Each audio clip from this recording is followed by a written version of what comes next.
اب بعض لوگوں نے یہ سوال بھی کیا قرآن پاک میں وہ ہے کہاں؟ یہ بھی تو آتی ہے بات کہ اللہ اللہ کہتے ہیں ہم، وہ اللہ ہے کہاں؟ تو دوسرے پاری کی آیت ہے وَإِذَا سَأَلَكَ عِبَادِي عَنِّي، اے رسول جب یہ آپ سے میرے بارے میں پوچھیں کہ ہمارا رب کہاں ہے تو آپ جواب دیں فَإِنِّي قریب، میں بہت قریب ہوں۔ قریب کا مطلب کیا ہے؟ یہ اب اللہ اور اس کے رسول ہی تشریح کریں۔ اس کا مطلب یہ نہیں ہوا کہ یا ہاتھ کے قریب ہے، پیر کے قریب ہے، سر کے قریب ہے، یہاں کے قریب ہے، لیکن اللہ نے اتنا فرمایا قریب ہے۔ قریب ہے کا مطلب ہے آپ سمجھ لو کہ جو سب سے زیادہ قریب ہو سکتا ہے وہ اللہ رب العزت ہے۔ اچھا ایک لفظ ہے قریب، عربی میں کیسا ہے؟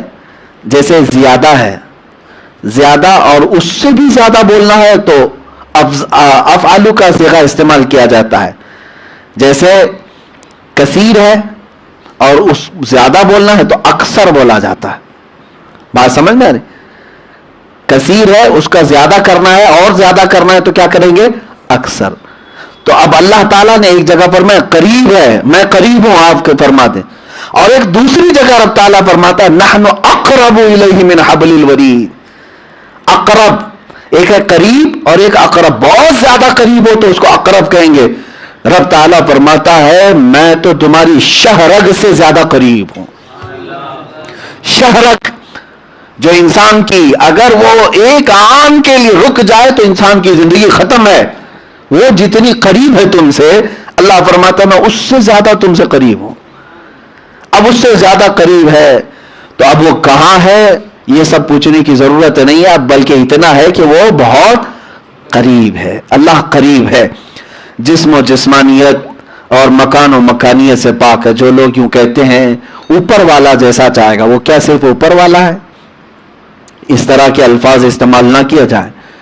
اللہ کو صرف اوپر والا کہنا، اللہ تو زمینوں کا بھی مالک ہے، آسمانوں کا بھی مالک ہے، وہ ہر شے کا مالک ہے، اس کے لیے اس طرح کا لفظ استعمال نہیں کرنا چاہیے۔ بعض لوگ اس کو میاں کا لفظ استعمال کرتے ہیں، اس کو بھی منع کیا گیا ہے۔ اللہ تعالیٰ کے لیے وہ الفاظ استعمال کیے جائیں جو اس کی بزرگی کو زیب دیتے ہوں۔ اللہ تعالیٰ ہے، اللہ پاک ہے، اللہ عز و جل ہے، یہ تمام الفاظ ہیں۔ بزرگ و برتر خدا، نہایت پاک مولا، یہ تمام الفاظ کے ساتھ اسے پکارا جائے۔ اب اللہ تبارک و تعالیٰ پر ایمان لانے کا مطلب یہی ہے میرے عزیزو کہ جیسے اس کی 99 صفات ہیں، آپ پڑھ کر کے دیکھ لینا کبھی اس کی صفات میں کیا کیا ہے۔ اگر میں وہ بیان کروں تو طویل بات ہو جائے گی۔ اکثر قرآن پاک کے شروع میں صفات بھی لکھی جاتی تھیں، الرحمن الرحیم الملک القدوس السلام المؤمن المہیمن العزیز الجبار المتکبر الخالق البارئ المصور۔ یہ تمام جو اسماء حسنہ ہیں ہر ایک کا ایک ایک میننگ ہے۔ رحمان رحم کرنے والا، مالک تمام چیزوں کا کی ملکیت رکھنے والا، خالق پیدا کرنے والا، رازق رزق دینے والا، سمیع سننے والا، بصیر دیکھنے والا، حکیم حکمت والا، عدل انصاف کرنے والا، معز عزت والا، مذل ذلت دینے والا، عزت دینے والا ذلت دینے والا۔ یہ تمام صفات کا وہی مالک ہے۔ اس اللہ کے بارے میں یہی عقیدہ رکھنا ہوگا آپ کو۔ اب بات سمجھ میں آ گئی؟ یہودیوں جیسا نام تسلیم کریں، عیسائیوں جیسا نہ مانیں، اور نہ ہی دوسرے ہندوؤں جیسا کہ وہ اپنے خدا کے لیے کیا کیا مانتے ہیں۔ نعوذ باللہ من ذالک۔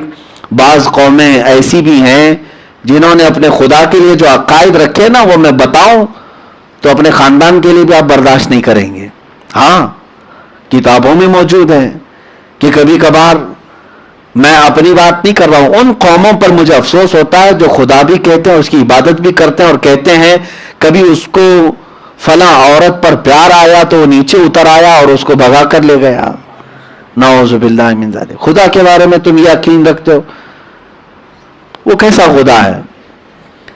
خدا وہ ہو ہی نہیں سکتا۔ یہی تو ابراہیم علیہ الصلوۃ والتسلیم کا مناظرہ ہوا تھا نا، بتوں کی پوجا کرنے والے پورے گاؤں میں تھے، آپ نے بتوں کو ختم کیا، تو پھر آپ کو بلا کر کے طلب کیا گیا یہ سب کس نے کیا؟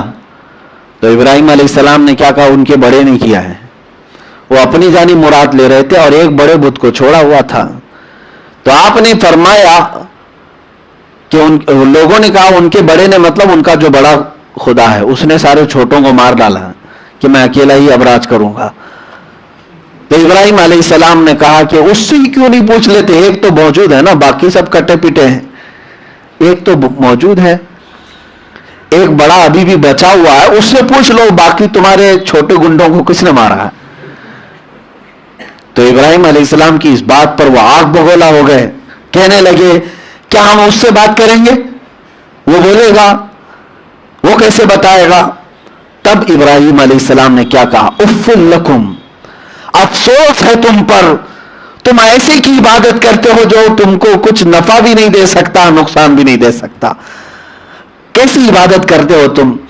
ہاں, ہم جس خدا کی عبادت کرتے ہیں وہ زندگی بھی دیتا ہے اور موت بھی دیتا ہے.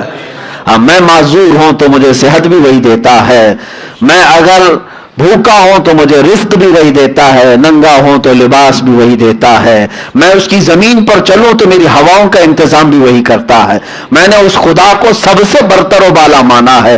اور الحمدللہ مسلمانوں اپنی قسمت پر قربان جاؤ کہ جس دن تم دنیا میں آئے تھے نا, اس دن پہلے ہی تمہارے کان میں کہا تھا اللہ اکبر, اللہ سب سے بڑا ہے. جس نے بھی تمہارے کان میں اذان دی ہوگی سب سے پہلا جملہ تم کو یہی کہا گیا ہے, اللہ سب سے بڑا ہے, اللہ سب سے بڑا ہے. اور جب تم مرو گے تب بھی تمہاری میت پر امام کیا کہے گا, اللہ اکبر. آئے تھے اس کو ہی بڑا کہتے ہوئے, گئے بھی ہیں تو اس کو ہی بڑا کہتے ہوئے. ہم دنیا میں کسی اور بڑے کو نہیں مانتے, میرا اللہ ہی بڑا ہے, میرے پیدائش کے دن بھی اور میری موت کے دن بھی. تو یہ زندگیوں میں کسی اڑے بڑے کی بات کیوں, پھر ادھر ادھر کا خوف کیوں, کسی اور کے سامنے پیشانی کیوں جھکے.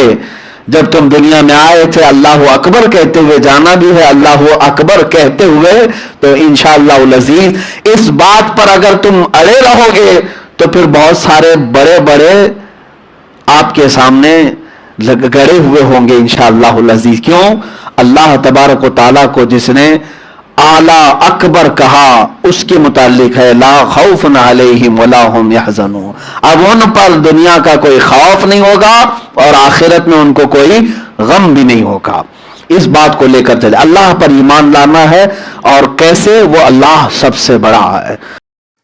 میرے پیارے آقا صلی اللہ تعالیٰ علیہ وسلم کے پیارے دیوانوں, امید ہے آپ کو یہ بیان پسند آیا ہوگا. تو ویڈیو کو لائک کریں اور اپنے دوستوں میں رشتہ داروں میں شیئر ضرور کریں تاکہ ان کے عمل میں اضافہ ہو سکے اور ثواب دار حاصل کر سکے. اور اگر آپ ہمارے چینل پر نئے ہیں تو چینل کو سبسکرائب ضرور کر لیں اور آل کے بٹن پر کلک کر دیں تاکہ ہمارے آنے والی ویڈیو کا نوٹیفیکیشن آپ تک پہنچ سکے. تو ملتے ہیں اگلی ویڈیو میں. السلام علیکم ورحمۃ اللہ وبرکاتہ.